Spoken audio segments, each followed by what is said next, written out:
Well, we're in the beautiful Hangar 42 here in Blackpool. This Spitfire behind me, of course, they're taking such a crucial role on this day 85 years ago. John Coombes, who's the director here, thank you so much for joining us this morning. Give us the significance of what today was 85 years ago. Yeah, Battle of Britain Day was the 15th of September 1940, was Goering's last chance to break the Royal Air Force, and really for the RAF was a key turning point for Great Britain. If we'd have lost the battle today, then Operation Sea Lion and the invasion of England would have taken place. And tell us the significance of where we are in Hangar 42 in Blackpool. What is the significance of where we are this morning? Well, the Spitfire Visitor Centre, or Hangar 42 at Blackpool Airport, this was the very first hangar built in May 1939. So when we had the idea that the war was coming, they hurriedly converted RAF Squires Gate, as we know it now, to from a horse racing track to an operational airfield. Blackpool was also turned into RAF Station Blackpool, and in the rest of the war it would become Europe's biggest military training establishment. So a lot of this place is original as well as it would have been back in 1940, and of course you've got such a collection of planes here. You know, this Spitfire behind me, we've got a Hurricane in the corner. These are the planes which defended Britain.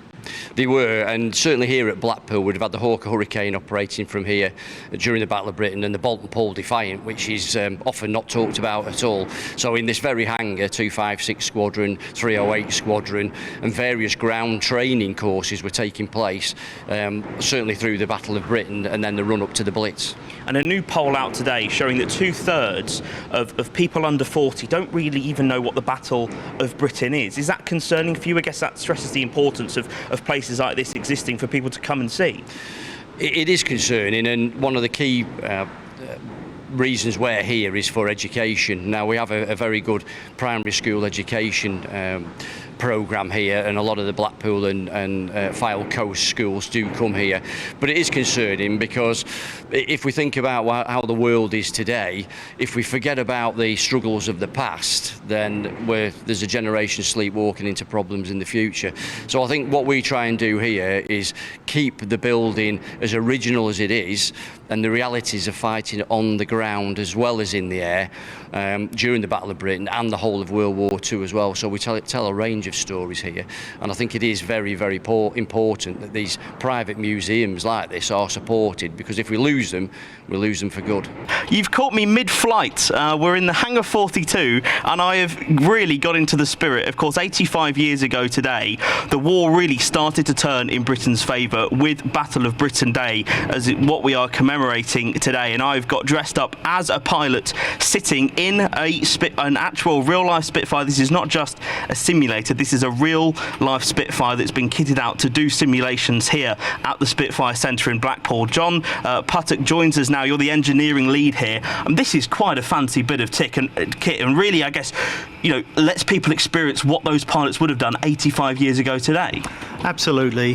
This aeroplane, is part of the hangar display here at Blackpool, and Andy Harper, our specialist, actually put this aeroplane together and has enabled it to act and behave exactly like a real aircraft would.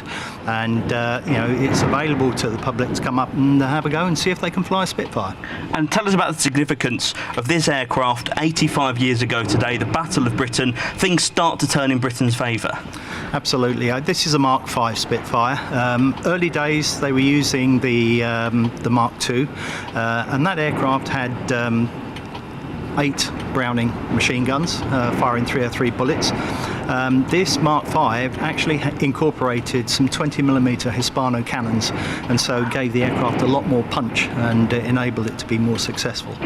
And I've got all of this gear on. A lot of it is kind of fur and real thermal stuff.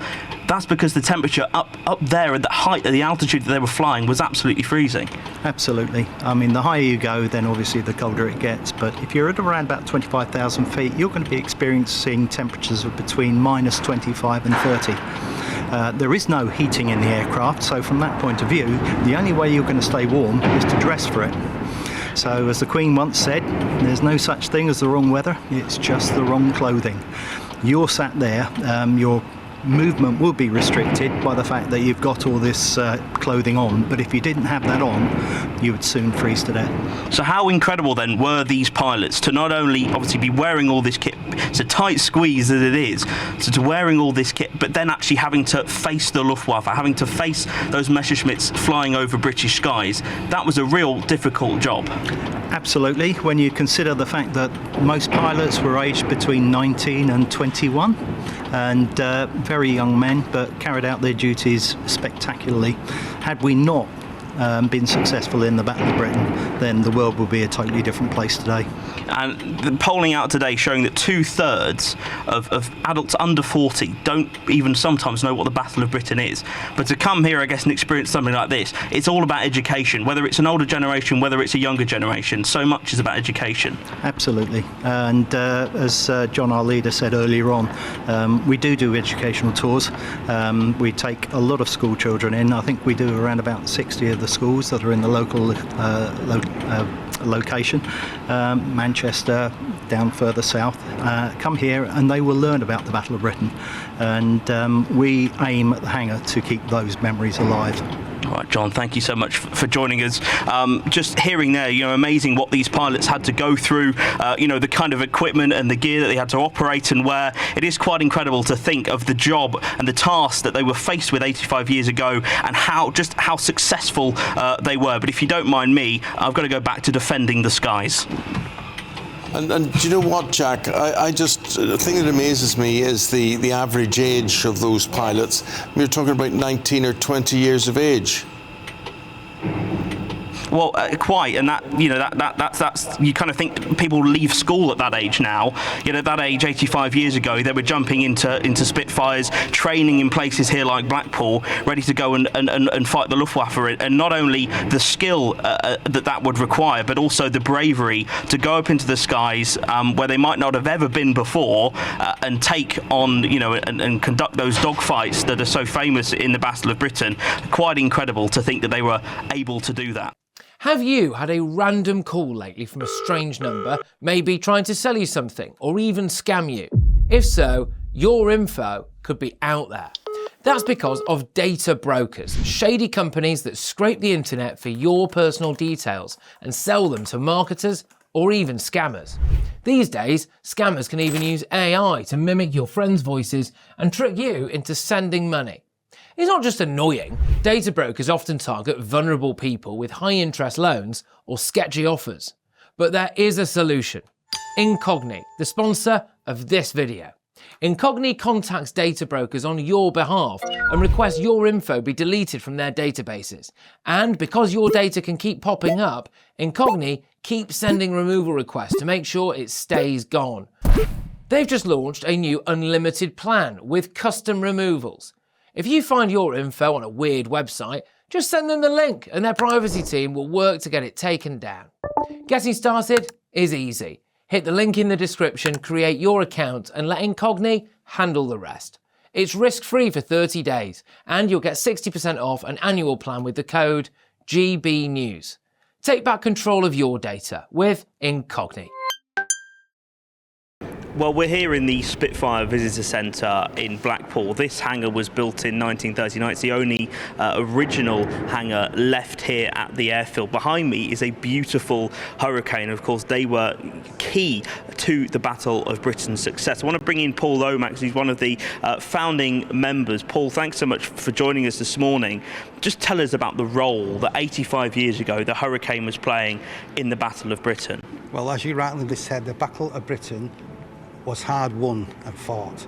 The Hawker Hurricane was the aircraft that did, as you mentioned, 75% or more of the kills. This Hurricane behind me is a Mark 1 and now has been fully restored. It has a lot of original parts on and replica parts, but during the Battle of Britain, the Hurricane was tasked with shooting down the twin-engine German Heinkel 111 bomber because that one was slower. This aircraft was slower, so perfect match to go and do that. The pilots had to go up several times a day, as we know, and that. But the Hurricane was far more adaptable, as well as having bombs attached to it as rolls improved and rockets fired on it. Well, and of course, you know, the danger that these pilots would have had to have gone through, Yes. you know, such a short life expectancy because of the danger that they were facing from those incoming German bombers. You could only have like a couple of weeks, you know, until you're shot down or you're horribly maimed, unfortunately, you know. But the Hurricane during Battle of Britain was far easier to go and repair than what Spitfires were, because the Hurricane is half metal, the rest of it is wood and canvas. So easy to repair, faster to go and repair. And you could go and fire like all your 4 Brownings in each wing to shoot down a German bomber, you know, and that. Well, Paul, that is absolutely fascinating. You know, thank you to Paul for his knowledge, you know, of that hurricane. I mean, there's Spitfires all around us here as well in Hangar 42 in Blackpool. It's quite an incredible place to spend Battle of Britain Day, because you can just feel and see and touch all around here, you know, those very planes that would have been defending the skies 85 years ago. Fascinating. And Will Godley, let's talk to Will Godley, who's in Kent. Will, morning.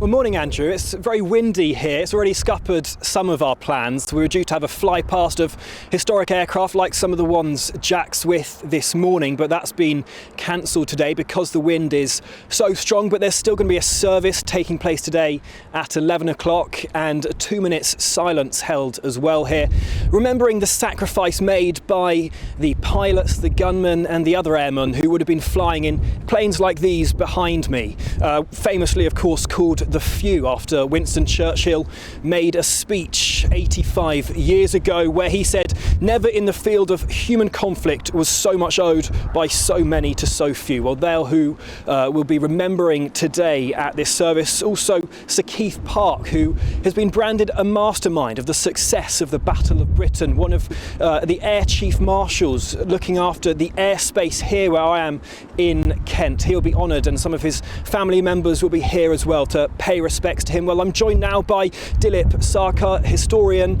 expert on the Battle of Britain and honorary patron here as well. Dilip, this is a Battle of Britain Day. We're remembering the Battle of Britain today. Why was today so important 85 years ago? Well, today was the culmination of 2 months of fighting, and in particular a week of very heavy attacks on London.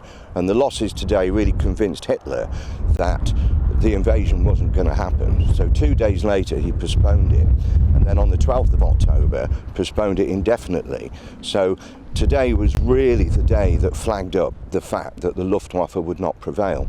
And there was a huge number of Luftwaffe flying to Britain, over 1,000 85 years ago today. Took Hitler by surprise that Britain won today, because their pilots were far more experienced, weren't they? Well, they were, and their air chief, Hermann Goering, was supremely overconfident, was the problem. And the Germans suffered from terrible intelligence during the Battle of Britain, so their strategy was really misplaced anyway. But at the end of the day, it was down to RAF Fighter Command, RAF Bomber Command too, who were attacking the invasion barges and airfields across the Channel. It was a collective effort, and a lot of the pilots, they were 18, 19, 20, very, very young. So, you know, they deserve to be remembered. Certainly do, Dilip. Thank you so much for joining GB News. One of those pilots, of course, was John Hemingway, who died earlier this year at the age of 105, the last surviving member of the Few. And the organisers of the service here tell me that's why today, this anniversary, holds particular significance and poignance, the first anniversary where there aren't any surviving members of the Few. And another reason why it's so important to carry that legacy on, as new research today reveals that 2/3 of under 40 don't know what happened 85 years ago in the skies above Britain, and why Robert Jenrick is calling for the Battle of Britain to be on compulsory curriculum across the United Kingdom to keep that legacy going, and reminding everyone why still 85 years on we owe so much to the Few.